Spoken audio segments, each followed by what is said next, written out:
Welcome to another edition of the Student Life Edvisors podcast. This is episode 5. My name is Tré. I'm Elaine. And we are going to be bringing you commentary on what's happening in our world right now. So the financial impact of what's going on in Ukraine. And before we get started, we'd like to start off with a moment of silence for everyone who's been impacted by that tragedy over there.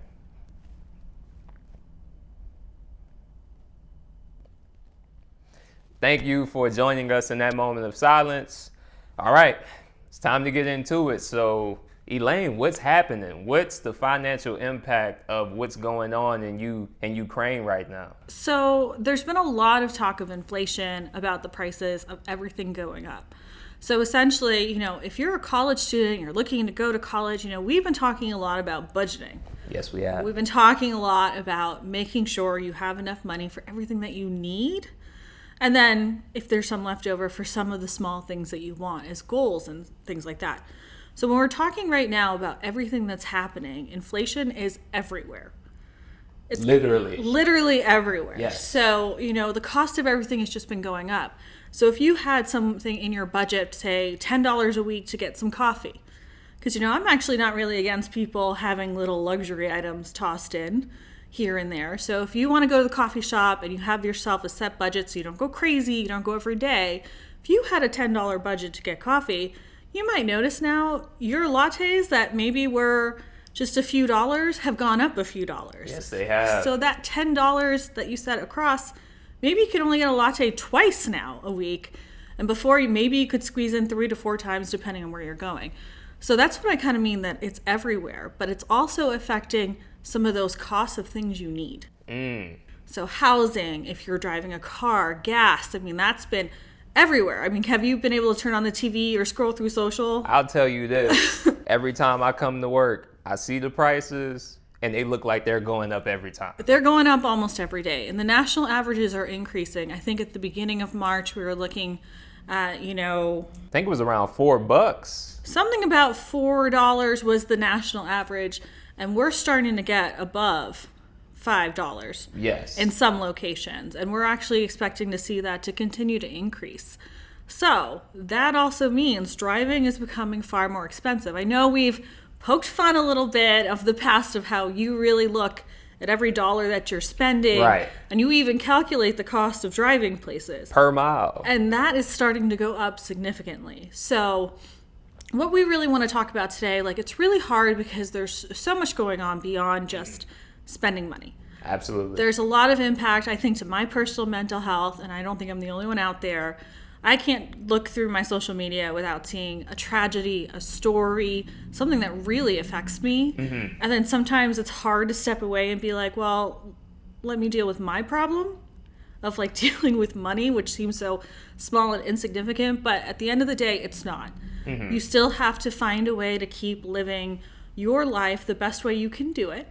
And you do have to find a way to make sure that you account for what's happening right now and make some adjustments to that budget to just help you, guide you, and make sure that you don't run out of money while you're trying to go to school and start to have some of those really panicky nights. Absolutely. And for some of the people who may not understand the connection between what's happening in Ukraine right now and how that impacts someone's budget, we're essentially saying that with the price of oil, all of the sanctions that have occurred, that's having a direct impact on the global supply of oil and the prices that we're seeing right now. Yeah, so let's just break it down. I think that's a good point. Let's break it down to, even talking about the price of gasoline and what's kind of happening there.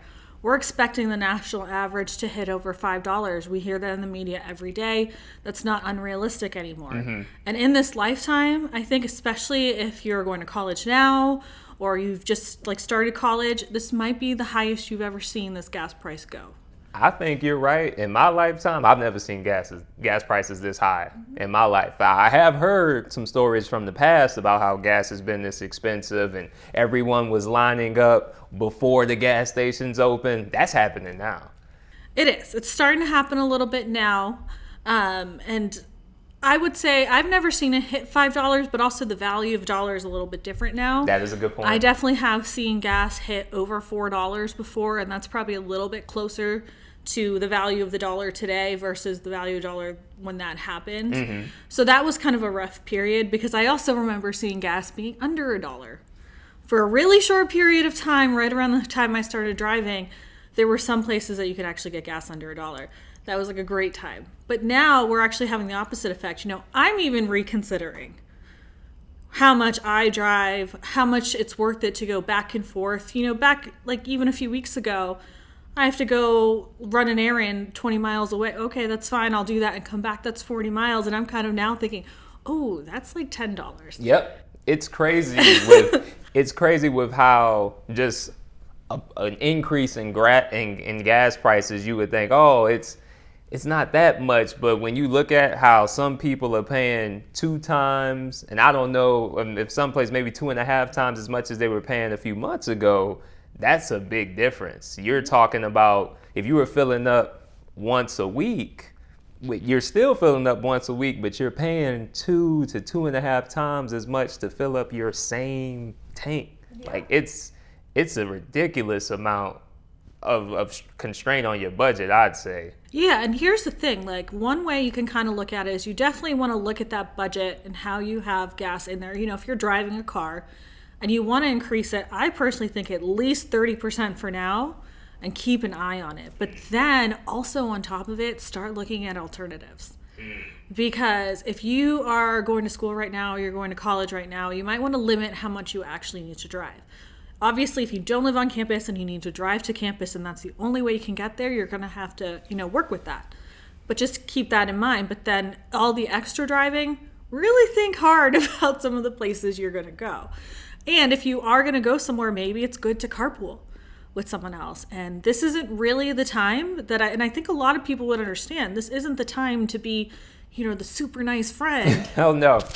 Oh no, not right now. Who is like, hey, I don't mind driving, but could you chip in a little bit for gas, just a few dollars? Or if we're going out to dinner somewhere, could you just pay the tip or something? Come up with a way to make it a little bit easier on your own budget, because that will help you save. If you can save on something else, if it's kind of I'll drive, if you can pay the tip or something like that, that's kind of a give and take. Or someone can just throw you a few dollars here and there. That'll help, especially if it's a longer car trip.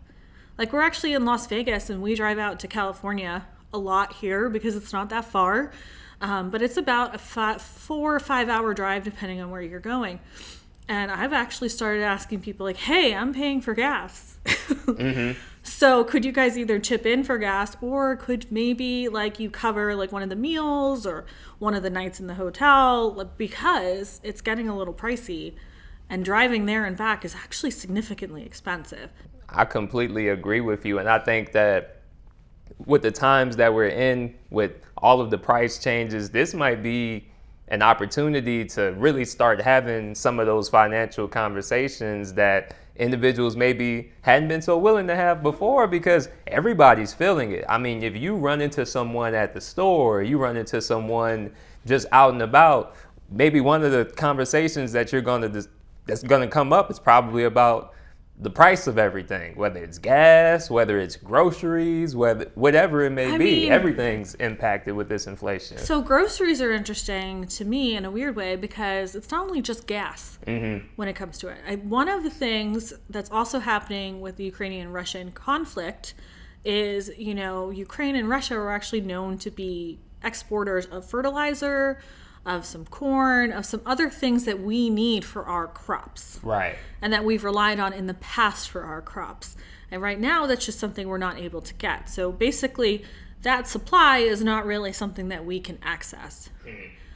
So what does that mean? We have to go elsewhere to get that to the United States. So if it's costing a little bit more money for the farmers or anyone producing food, maintaining animals, all that sort of thing, that's getting more expensive, it's getting more expensive to produce. So that kind of does this domino type of effect, where now we're seeing food getting a little bit more expensive as well. So it's not just gasoline, it kind of feels like it's everywhere, and it's also because it is.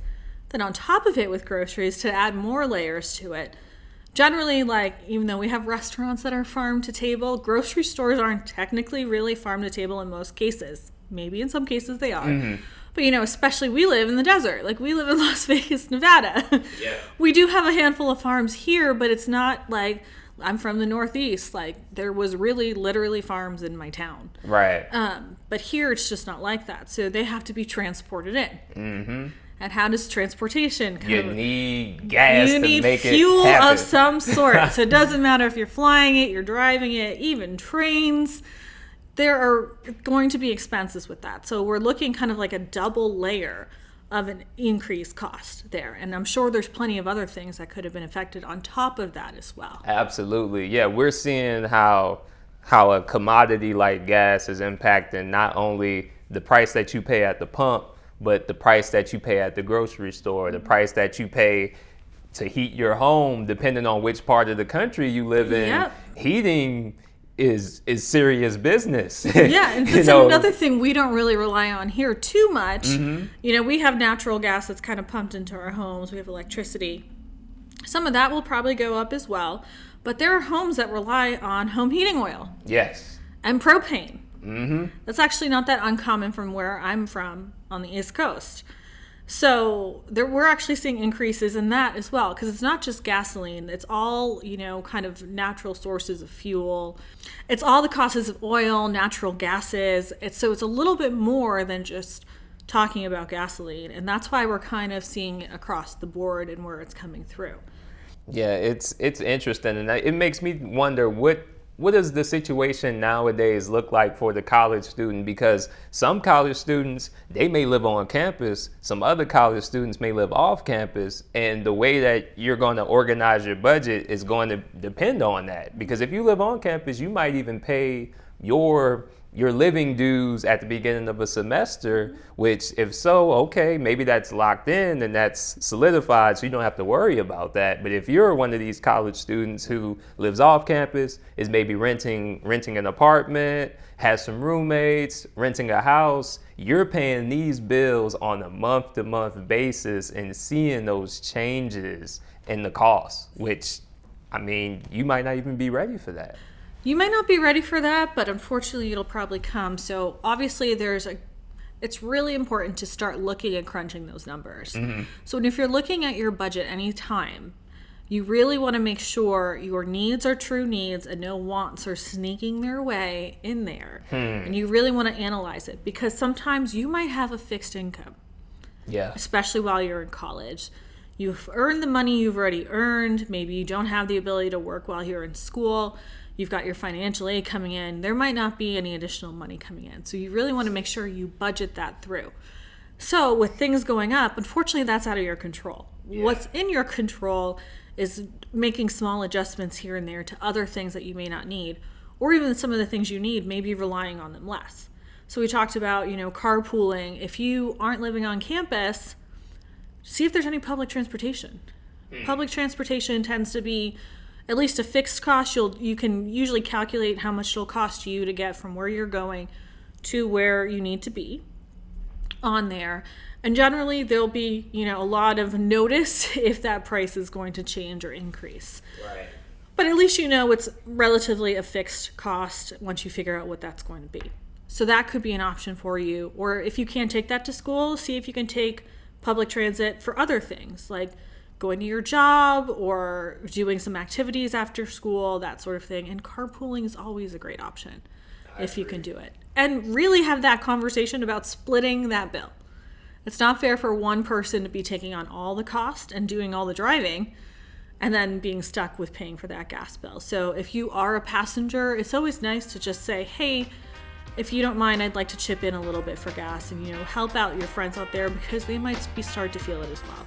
Thank you for getting to this point in the podcast. As you know, we give out a bonus code every episode. Use the code CURRENT, CURRENT, for 100 points on scholarshippoints.com. You can use those points to enter into scholarships exclusively available on the website. Once again, the bonus code is CURRENT, CURRENT. Now let's get back to the episode. So on top of what you just said, we've also seen that the interest basis points have been increasing as well. We just got our first hike and there will be a few more to come.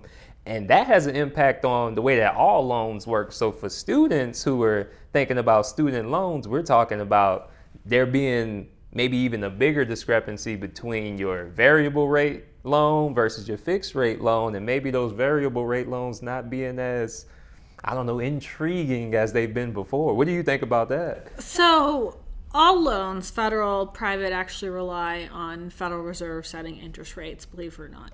I know we talk about those federal loans being set by Congress every year, but they actually do rely a little bit on what's going on the market. Yeah. And that's how Congress essentially sets them without getting into the super fine details.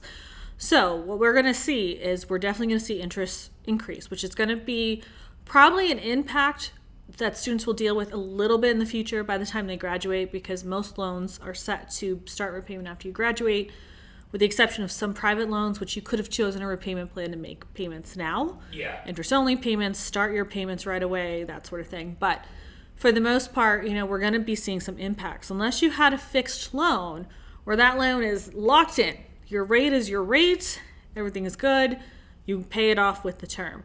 The variable rate loans, that's always going to be the risk with them.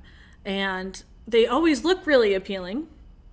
If you have good enough credit, it could be the lowest rate offered. It could. Which has been historically low. Like in the ones. For a while. Yeah. For a while. I mean, if you've been on our website, you've seen that we've been advertising plenty of lenders who have variable rates starting in the ones. Yes. The 1%, let me be specific. 1%. 1%, not the ones. Not the ones. 1%, and also, they do have some discounts included. We'll disclaimer that. But essentially, what we're going to see is we're going to see some of our interest rates increase. So if you already have a loan and it's fixed, you're already locked in at that rate. If you're getting new loans in the future, you might see that fixed rate also increase.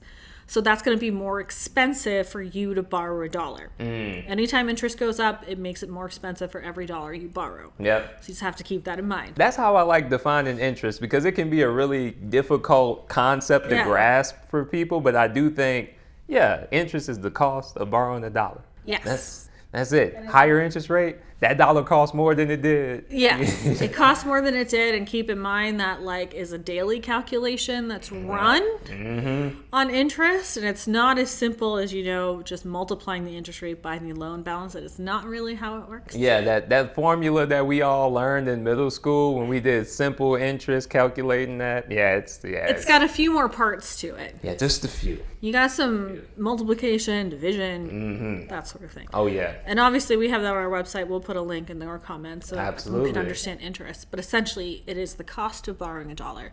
If interest goes up, you're going to be paying more for every dollar that you borrow. Just kind of the way it works. And interest rates do rely on what's happening in current market trend. That variable interest rate is not a fixed rate, meaning it can change. So if you look at your terms and conditions, or if you're getting a new loan, look at the terms and conditions and look at the range of your interest rate. Yeah, the range. Because it could be from where you're starting. Sometimes it actually might go a little bit lower depending on what's happening, but it could start at a certain amount and it goes up to a certain amount. And the only constraint is that range. Right, which means you could be paying a different amount one month than you did a previous month. Yeah. Which that might sound surprising to some people, but that's the variable interest rate. What you pay per month can vary. Yes, it can vary quite a bit as well. And obviously, the more dollars you've borrowed, $10,000, $20,000, the more of an effect it will have on your payment. So you'll see it go up. So what you want to do if you you're looking to borrow loans is the same advice, honestly, that we've always given. Look to see how much you really need. And only borrow what you need. Do not overborrow. Do not use it for additional expenses that you don't need. Right. Remember, we're looking at your needs now, because this is a time to look at your needs and maybe put your wants a little bit to the side now. I'm not saying you can't have any of them, but it's just a matter of, making sure you're covering your needs first and then figuring out the small things you can add in here and there. Absolutely. But there really is something to be said about living like a college student sometimes. I agree. I think that was one of the more formative periods of my life. You learn, you set that budget, you kind of figure out how those constraints work, and then I think when something like this happens, when prices are going up, you have that experience that you can revert to and say, okay, I know a little bit about how to navigate these though different, somewhat familiar waters. Yeah. And then there's other things you can, so we've talked a little bit about our natural gases, fuel, interest rates, and food even. Let's talk about housing.